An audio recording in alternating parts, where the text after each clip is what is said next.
Este hombre fue esclavizado. Durante 20 años perteneció al artista que lo estaba pintando. Molía sus pigmentos, preparaba sus lienzos, limpiaba sus pinceles y veía nacer la genialidad de cerca, mientras a él se le prohibía legalmente tocar ese mismo pincel como artista. Y el hombre que lo poseía era Diego Velázquez, uno de los pintores más grandes que hayan existido. La pintura que estás viendo se llama Retrato de Juan de Pareja. Fue terminada en Roma en 1650 y es una de las obras más incómodas jamás creadas. No porque sea desagradable de mirar. Al contrario, es una pintura de una belleza impresionante. Lo incómodo está en lo que nos obliga a confrontar: poder, libertad, explotación y la humanidad de una persona que un sistema entero intentaba reducir a propiedad. 9 meses después de terminar este retrato, Velázquez firmó los documentos para liberar a Juan de Pareja. Y ese solo dato abre una pregunta que todavía incomoda. ¿El retrato cambió algo en su conciencia o simplemente volvió la esclavitud de Pareja más difícil de sostener?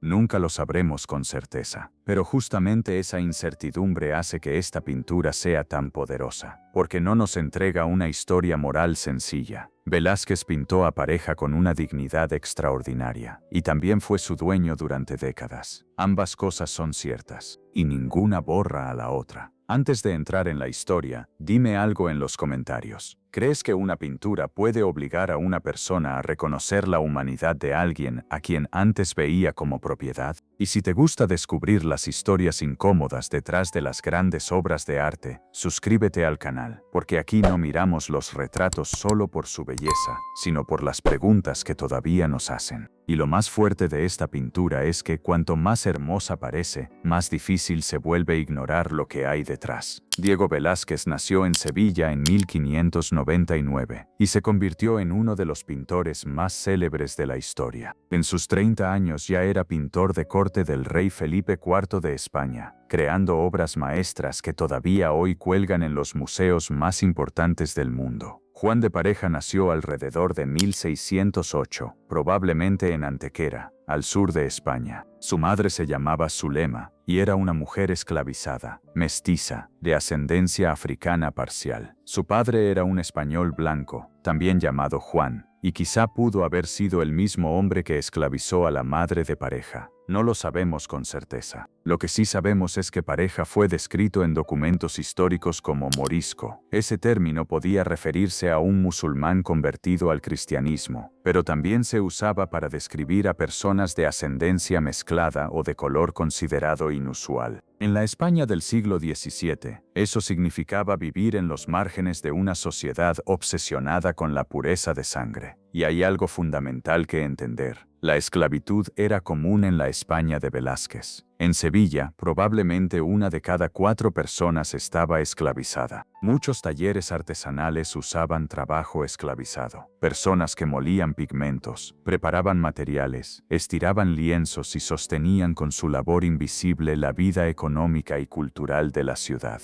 Así que Velázquez poseyendo a Pareja no era algo extraño para los estándares de su tiempo. Y eso es precisamente lo más incómodo. Porque no estamos hablando de un mal extraordinario. Estamos hablando de un mal ordinario, normalizado, integrado en las casas, los talleres, la economía y también en el arte. Para la década de 1630, Pareja ya aparece en documentos dentro del hogar de Velázquez en Madrid. Durante más de 20 años trabajó en su estudio. Preparaba pigmentos, lienzos, barnices y pinceles. Hacía posible la obra del maestro. Pero la ley española prohibía a las personas esclavizadas ejercer oficios cualificados, incluida la pintura. Así que Pareja vivía rodeado de arte, trabajando para uno de los mayores pintores de la historia, mientras legalmente se le impedía convertirse en artista. Sabemos que sabía leer y escribir. Sabemos que era lo suficientemente confiable como para firmar documentos legales como testigo para Velázquez. No era una presencia anónima, era esencial. Y cuanto más reconocemos su inteligencia y cercanía, más difícil se vuelve aceptar que siguiera siendo considerado propiedad.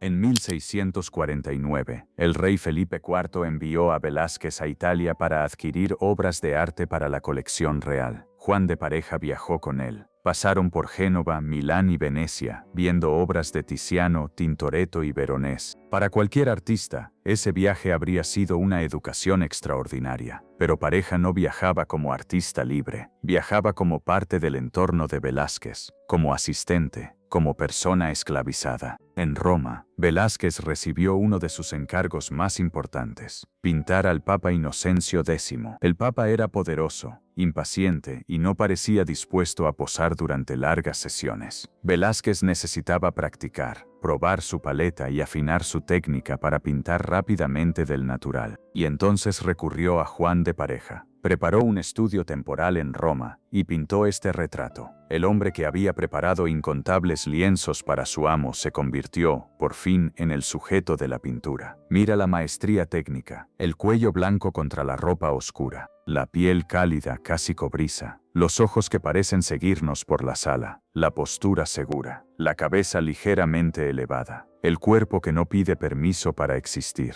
Velázquez utiliza una pincelada suelta, directa, casi anticipada a sensibilidades que siglos después llamaríamos impresionistas. De cerca, algunas zonas parecen manchas de pintura. De lejos, todo se organiza con una claridad perfecta. La ropa, el cuello, la piel y la presencia de Pareja aparecen con una fuerza impresionante. Pero lo más impactante no es solo la técnica, es la dignidad. En el arte europeo del siglo XVII, las figuras negras o mestizas solían aparecer como sirvientes en el fondo, mirando hacia abajo o alejadas del centro de la escena. Rara vez ocupaban un lugar de autoridad visual. Rara vez miraban directamente al espectador. Aquí ocurre lo contrario. Juan de Pareja nos mira de frente. Su presencia es dominante. Hay inteligencia en sus ojos. Hay paciencia, resistencia y una seguridad silenciosa que no puede reducirse a su condición legal. Y esa es la contradicción más fuerte del retrato. Velázquez pinta a Pareja como alguien plenamente humano, mientras ese mismo hombre seguía siendo legalmente su propiedad.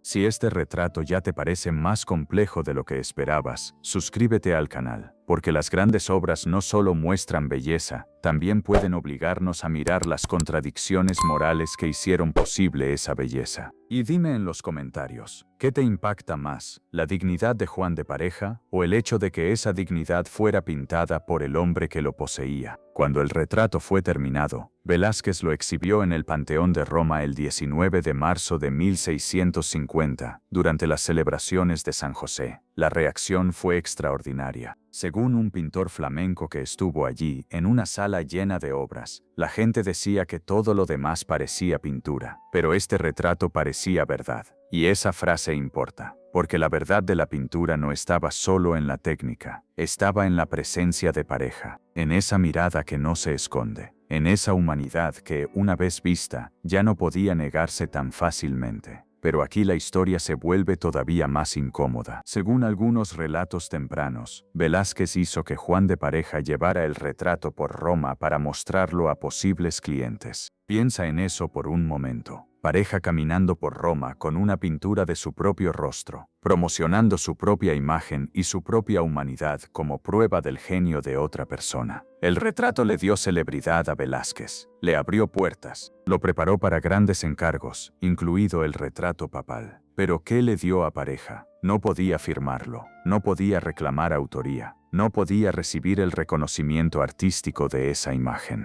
Era al mismo tiempo el protagonista absoluto de la obra y una figura invisible dentro del sistema que la celebraba. Y luego, 9 meses después, algo cambió. El 23 de noviembre de 1650, Velázquez firmó un documento concediéndole la libertad a Juan de Pareja. Esa libertad se haría efectiva 4 años después, una práctica conocida como manumisión condicional. El documento no fue descubierto hasta 1983 y es frustrante porque no explica nada. No hay confesión personal, no hay remordimiento escrito, no hay una frase que diga por qué lo hizo. Quizá el éxito del retrato volvió incómoda la esclavitud de Pareja. Quizá pintar su humanidad cambió algo en Velázquez. Quizá la decisión ya estaba prevista. Quizá fue afecto, conveniencia, presión o una mezcla de todo. La respuesta honesta es que no lo sabemos, y probablemente nunca lo sabremos. Después de obtener su libertad en 1654, Juan de Pareja se convirtió en artista activo en Madrid.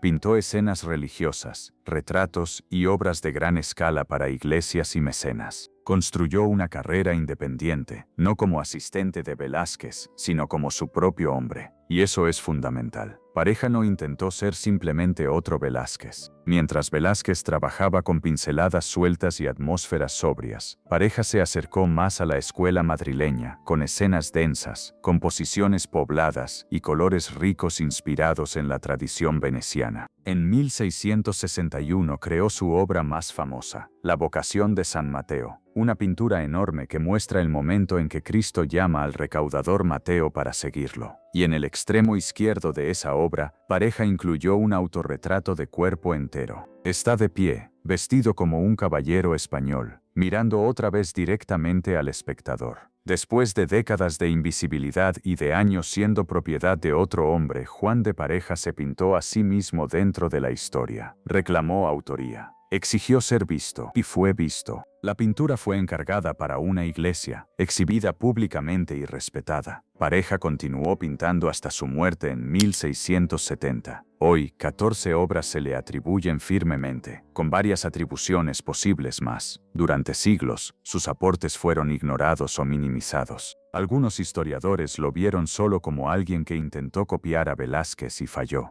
Pero esa lectura pierde el punto. La importancia de Pareja no está en medirlo únicamente contra el hombre que lo poseyó. Está en haber construido una voz propia después de haber sido excluido del lugar al que pertenecía. Fue hasta el siglo XX, gracias en gran parte a Arturo Schomburg, historiador puertorriqueño negro vinculado al Renacimiento de Harlem, y a otros investigadores, que su historia empezó a recuperarse y sus logros fueron reconocidos con mayor fuerza. La historia del arte no solo trata de obras perdidas, también trata de personas borradas. Y Juan de Pareja no fue solo modelo de una obra maestra de Velázquez, fue pintor, fue autor, fue una mente artística. Si este giro te parece poderoso, suscríbete al canal, porque muchas veces las grandes obras no terminan donde el museo nos dice que terminan. Continúan en las vidas de las personas que fueron vistas, olvidadas y finalmente recuperadas. Y dime en los comentarios, ¿te cambia la forma de ver este retrato saber que Juan de Pareja también llegó a ser artista por derecho propio? Porque este puede ser uno de los retratos más incómodos del Met, y quizá de toda la historia del arte. Porque nos muestra algo hermoso creado dentro de un sistema de explotación. Porque no podemos separar por completo la genialidad del pintor de la crueldad de la estructura que hizo posible su taller. Porque queremos una historia moral clara. Queremos que Velázquez sea villano o héroe. Queremos que la libertad de Pareja signifique una sola cosa, limpia y fácil de pronunciar. Pero la pintura no nos da eso. Velázquez tuvo a Juan de Pareja esclavizado durante más de 20 años y luego lo liberó. Ambas cosas son ciertas. Ninguna cancela a la otra. Y esa incomodidad importa porque nos obliga a mirar también nuestro propio mundo. ¿Cuánto sufrimiento estamos dispuestos a ignorar cuando nuestra comodidad depende de no mirar demasiado de cerca? Alguien puede estar ensamblando tu teléfono en condiciones que no aceptarías para ti. Alguien puede estar cosiendo tu ropa. Alguien puede estar cosechando el café que tomas. Lo sabemos, y aún así muchas veces elegimos mirar hacia otro lado. Velázquez miró a los ojos de Juan de Pareja y pintó lo que vio, una humanidad imposible de negar. Y 9 meses después, ya fuera por conciencia, conveniencia, afecto, presión o una mezcla de todo eso, firmó los papeles de su libertad.